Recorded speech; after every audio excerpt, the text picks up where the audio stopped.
Welcome back, friends. Welcome back to the homestead, and we're in the workshop. Now, as part of the renovations that I'm doing to the workshop, which I'm covering in a separate video, first thing we need to do is to provide some heating because it gets bloody freezing in here in winter. In summer, it's lovely. It's nice and cool, but in winter it's freezing. We need to be able to do stuff in the winter in here. I can't, like last year, cart all the stuff into and turn the kind of corridor into a workshop.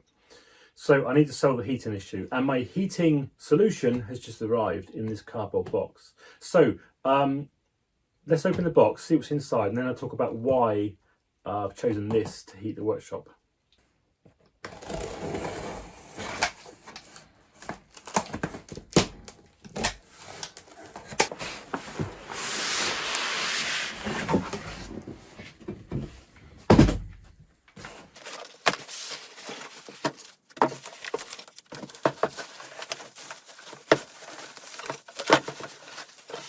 Okay, so this is known as a Chinese diesel heater.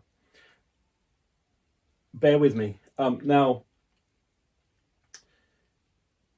it was originally invented, or a smaller version of this, to heat. It's what truckers use to heat their cabins at night. It runs on 12 volts and naturally runs on diesel because of the truckers, and that's what kept them warm during the night.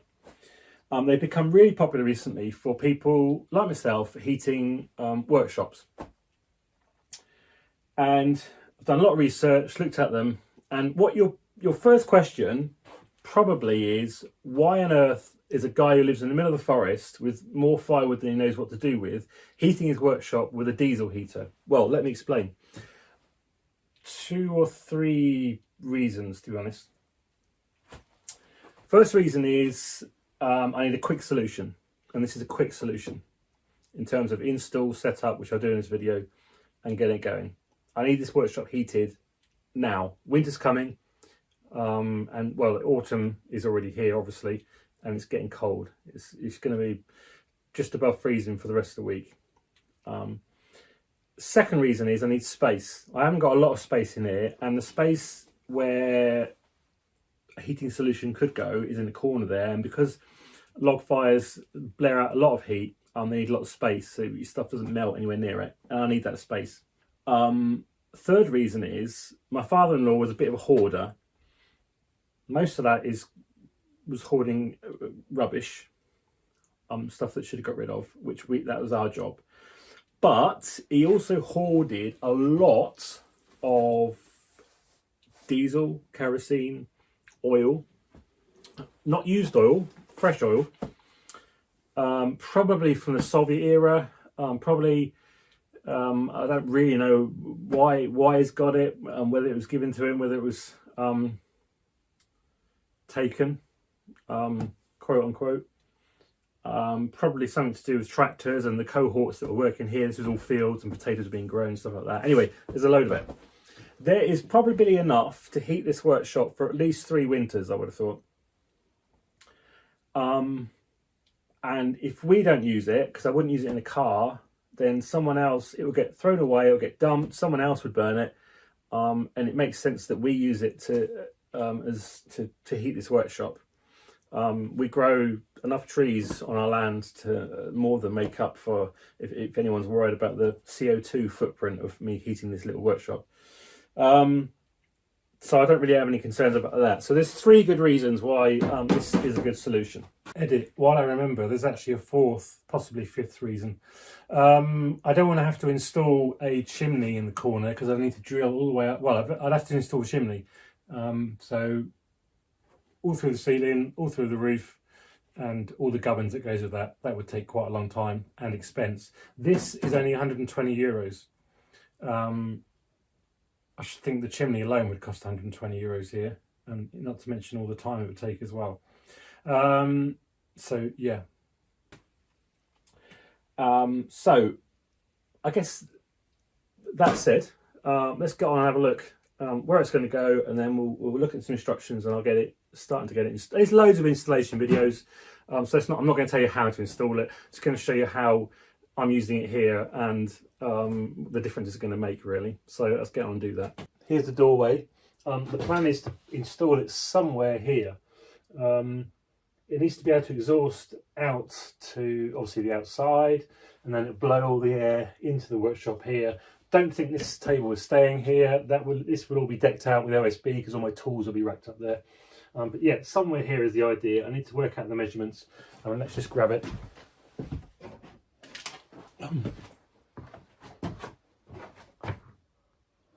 So I think it will work there nicely. I can't have it too close to here. But yeah, that looks about right as I had thought. Good stuff.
Now I thought I was recording the drilling process, but seemingly not. But anyway, what I did is drilled a pilot hole with a long drill, 20 centimeters through, because this will only reach 10 centimeters.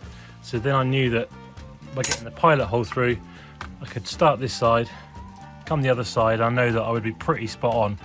You know, I'm not exactly drilling the channel tunnel here, but it worked, so that's pretty cool. Exhaust pipe.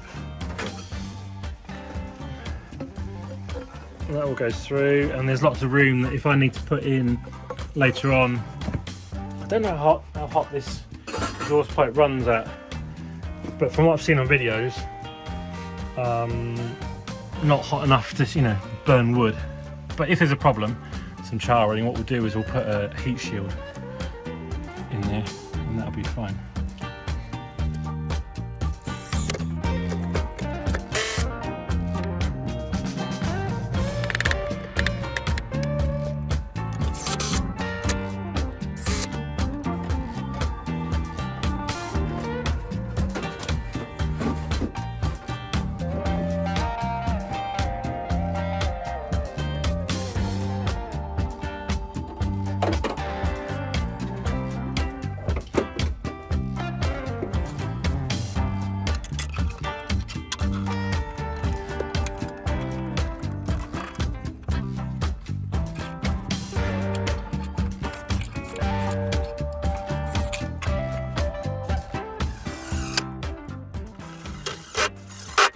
Okay, it's now the next day. Temperature's supposed to go down to -5 tonight. So we've got our box installed physically in the space. Exhaust installed, although it could do with being longer. We'll sort that out later. I'll buy an extension. I've got a car battery here to power it. I'm not going to be running this 24 hours a day, so it'll be running for a few hours, and then we'll trickle charge this using the solar or just a normal trickle charger. Just need to connect this up to the battery, it going, get the fuel done, and then I'll talk about the fuel, and then we can turn it on and give it a test really. Okay, so that's just turned it on, I think.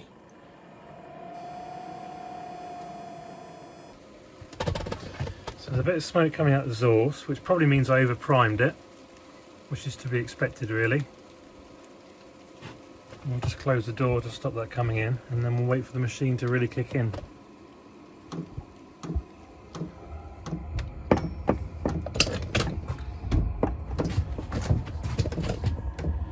Okay.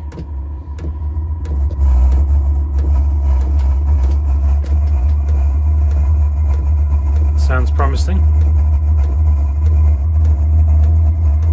You can hear the fuel pump clicking.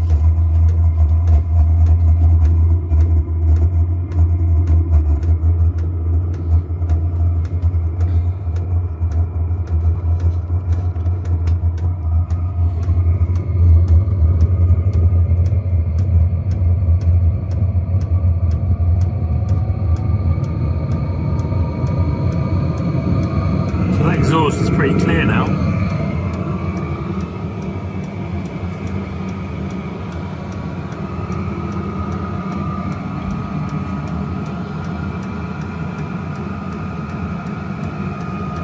And that's starting to warm up. Wow. Very nice. Okay, it's the next morning again. 1 degrees outside. Let's quickly go over to the workshop then. I've had the heater on now for a couple of hours this morning. When we did the school run, I turned it on, let it run, had breakfast, etc. Hello chickens.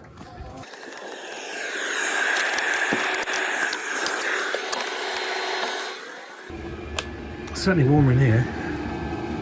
I wouldn't say toasty warm, but warmer. Let's wait for this probe to heat, to acclimatise. Okay, so it looks like it's going to settle on 14.